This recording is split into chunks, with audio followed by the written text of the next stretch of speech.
This hand here was just such a value bet that I was beat. It was so loud and clear that this was a value bet, and I had no value here. He wasn't trying to bluff.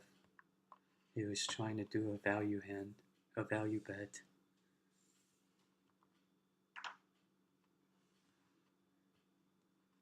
And clearly, second best hand would call, which I shouldn't have called. I'm at the bottom.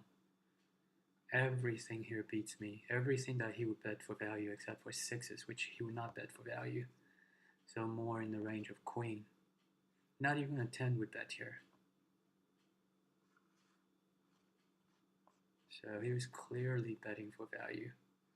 And he was expecting second best call. He wasn't betting to make a fold.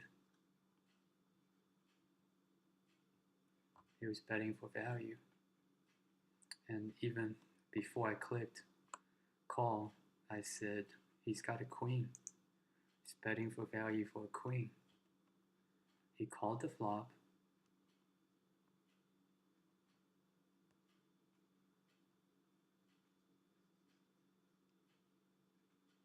I bet this for a reason, to clear out any equity, which I think is fine for the most part.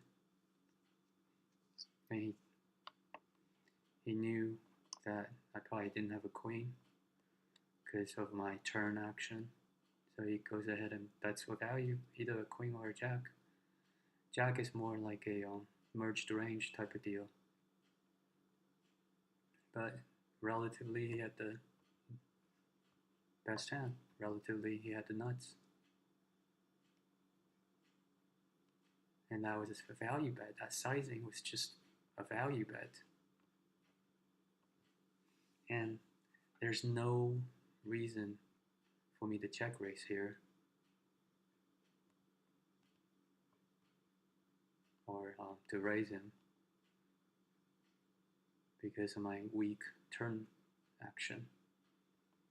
And nobody would check raise with a queen. That's just way too thin. So my my raise two pair.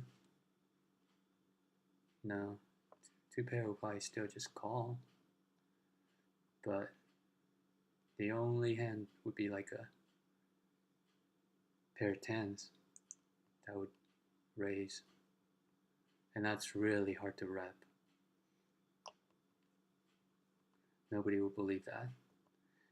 For the most part, because repping something is easier than actually having it. So a lot of times when people try to rep something, there's just no credibility. I suppose a set of eights, slow played, could raise here and slow play the turn, since it was fairly a dry board with not really a lot of draws. Like 10 jack would be a draw, but you'd have to hit a 9. So that's a relatively dry board.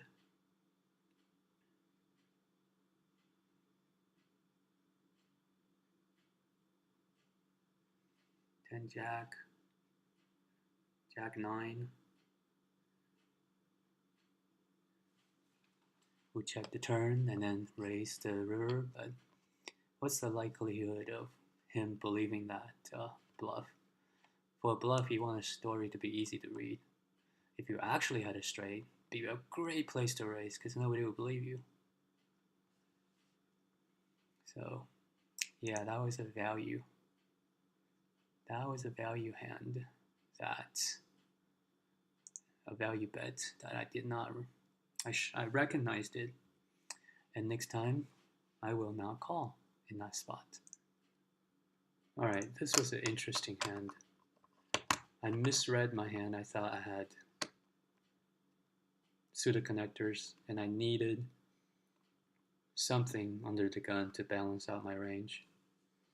So I don't hate suited connector here being open raise. That's perfectly standard. A little advanced at my stage of ABC poker, but working towards this correct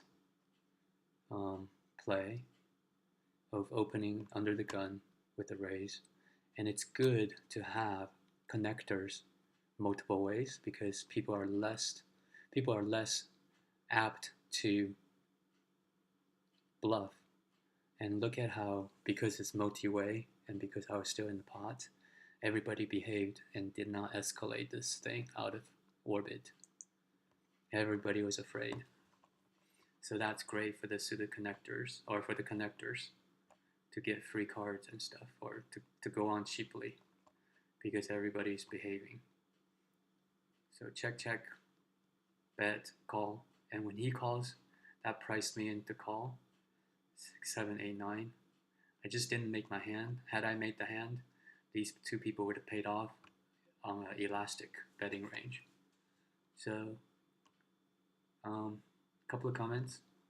This should have been suited for me to open under the gun, and then maybe open for 85 cents. Doesn't matter. That's not a big point, but the point here is it's so nice to be holding connectors and having people multiple in the pot, because that really keeps everybody's behavior in line. Nobody's gonna go bet or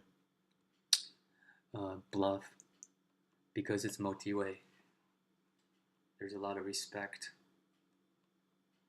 So this is my bluffing range, semi-bluff range. I'm not going to do this all the time. I happen to hit an open-ender. I get priced in. I don't bet out on the flop. That was also good. And I'm getting just all kinds of free cards. I'm free rolling here to hit my hand. So I think this was played just fine.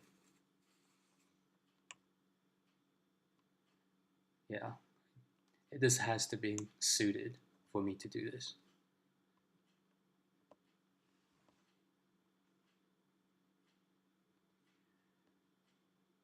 So multi-way, everybody behaves. I get a free card. This could have been a 5. A 10 would not be good. Well, a 10 would be 10, 9, 10, 11, 12, 13. See? You can't hit the higher end. You'd have to hit a 5 because a lower straight is just not good here in this spot most of the time, a lot of the times. And in this particular case, if you hit the 10, somebody has a much better, like all it takes is jack, queen, bam, king. So you don't want to hit that 10. You don't. So, but because it was multi-way, the point here is multi-way suited connectors or connectors, open-ended straight draws. People behave. It did not escalate out of line. So that's really good. And then the payout will be good too when you do make your 5 here. So interesting.